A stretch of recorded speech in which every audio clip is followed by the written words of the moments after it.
Hi, I am Michael Stevens from the YouTube channel Vsauce, and this is Mental Floss. And this is what an atom looks like.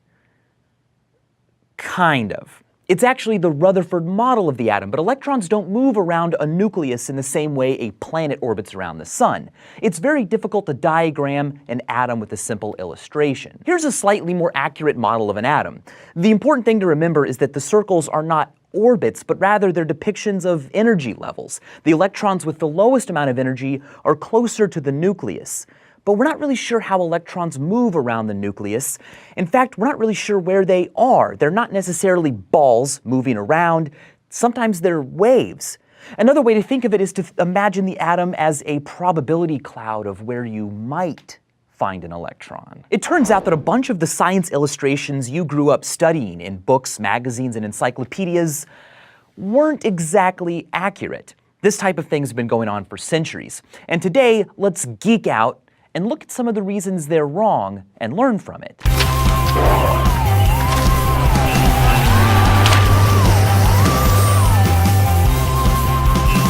We've seen illustrations like this one before. It's a famous scene from American history, Benjamin Franklin's experiment with the kite and a key in a thunderstorm. But it probably didn't happen the way we all think it did, if at all. Flying a kite in the middle of a thunderstorm, waiting for a bolt of lightning to hit it, would almost certainly have killed Franklin. Now, he wrote about a theoretical experiment like this in 1752, but some historians believe he conducted a similar experiment that year, flying his kite into a cloud before a thunderstorm, collecting electricity from the clouds, not from a big bolt of lightning. Raindrops, as I've mentioned before, do not look like what you've always thought they do. It's actually less sad. They don't look like a teardrop. Small raindrops are spherical in shape, but larger ones look more like hamburger buns. For this, you can thank a tug of war between the surface tension of the water and the air pressure pushing up from the bottom. Now, we all recognize this misleading depiction of human evolution. It's called the March of Progress. The illustration was done by Rudolf Zallinger. It was commissioned by Time Life Books in 1965 for inclusion in its Life Nature Library series. But this is a gross oversimplification, implying that we humans are the final product of millions of years of directed evolution, and that nature is not random. We have to talk about world maps now. You have been looking at world maps in books for years, and the fact is, it's difficult for them to ever be accurate. The Mercator projection is the most common, but you don't need me to tell you that Greenland is not the same size as Africa. There's just no accurate way to convey a three-dimensional object like our planet in 2 dimensions. Translating the Earth's curved surface into a flat map is no easy task, but people keep trying. Whether it's the Albers map or the Gale-Peters projection, there will always be inaccuracies. My advice: go buy yourself a nice globe. How about maps of even larger things, like our solar system? Well, here's the problem with space illustrations. Scale is nearly impossible, mainly because there is a lot of distance, a lot of space in between planets in our little neck of the galaxy. Here's a map of the solar system that will look pretty familiar to you. It's beautiful, right? But yet it's so misleading. For a true-to-scale model of our solar system, I suggest you check out the link in the description. They shrunk the sun down to this size and spaced out the 8 planets and Pluto using their average distances from the sun. The webpage on a normal monitor is over half a mile wide. Staying within our solar system, the asteroid belt is often illustrated as looking something like this, or this, giving the appearance that flying through it would entail one near collision after another as you dodged space rocks. The truth is that while there are at least 100,000 asteroids in the belt larger than a kilometer in diameter, the average distance between them is about 5 million kilometers. Unfortunately, the reality just doesn't make for a very exciting looking map or a science fiction movie. If we're talking about celestial bodies, we better talk about the moon and its often inaccurate illustrations. This first illustration attempts to show the phases of the moon, and it does so by incorporating 2 different viewpoints in the same illustration. The Earth and the moon's orbits are pictured as they would appear from outer space.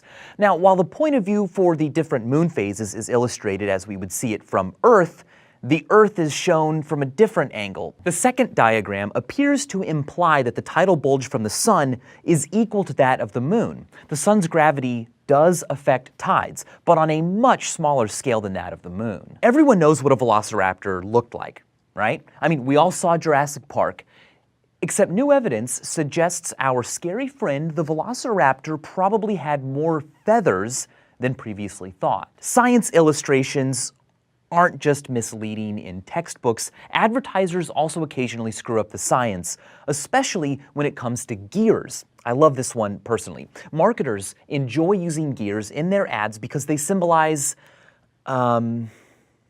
teamwork or innovation, but they don't symbolize movement. The graphics department don't always come up with gear systems that could actually operate. In a 2002 print ad for Hitachi, they included a closed loop of 6 gears that would work fine if not for the 7th gear they stuck in the middle. Adobe had a similar problem in a 2005 ad that looked like this. Engineers were quick to point out that these won't work due to the 3 locked gears in the top left. That "work together better" tagline isn't exactly accurate. It seems unfair to point out inaccuracies in science illustrations from centuries past. I mean, they didn't exactly have the same tools that we have today for measuring, observing, and documenting. But some of these are pretty funny. Guys, I hate to break it to you, but your sperm does not look like this. This is the widely recognized 18th century symbol for phlogiston. You've never heard of phlogiston because it wasn't actually something that existed. But according to the phlogiston theory, a fire-like element existed within combustible materials like wood or coal, and phlogiston was released during combustion. The theory also attempted to explain rusting metals, which we now know as oxidation. Needless to say, this illustration is inaccurate, but a neat symbol. Given that he died in 1519, the scientific illustrations of Leonardo da Vinci are generally considered to be several hundreds of years ahead of his time. That said, he was kind of far off when it came to female anatomy, especially the reproductive system. The image seen here is, I don't even know what's going on here. Not surprisingly, some of the most inaccurate science illustrations of yesteryear come from the animal world. In an era without cameras, the public was left to accept the observations of explorers and other scientists. That's how illustrations like this, and this all ended up in natural history and science books. This one was published in 1658. The unicorn is described as having a flat face, lion's mane, cloven hooves in the front, and chicken feet in the back. Like Da Vinci, Carolus Linnaeus is remembered for his huge contributions to science, especially the classifications system we still use today. But he made some mistakes, especially when it came to illustrating apes. I'm not sure what we're looking at here, but it was published in 1758, and it is neither an ape or a man or really anything that has ever existed. Thanks for watching Mental Floss on YouTube. It is made possible by all of these people. They're really nice. Today's question comes from Lawsuit Up, who asked, why do we get a brain freeze? Well, it has to do with the anterior cerebral artery. When the upper palate of the roof of your mouth encounters something cold, the artery constricts, and that constriction causes the pain known as a brain freeze. If you have a mind-blowing question, leave it in the comments below and we'll pick one to answer next week. I am Michael Stevens from the YouTube channel Vsauce, and as always, thanks for watching. And don't forget to be awesome.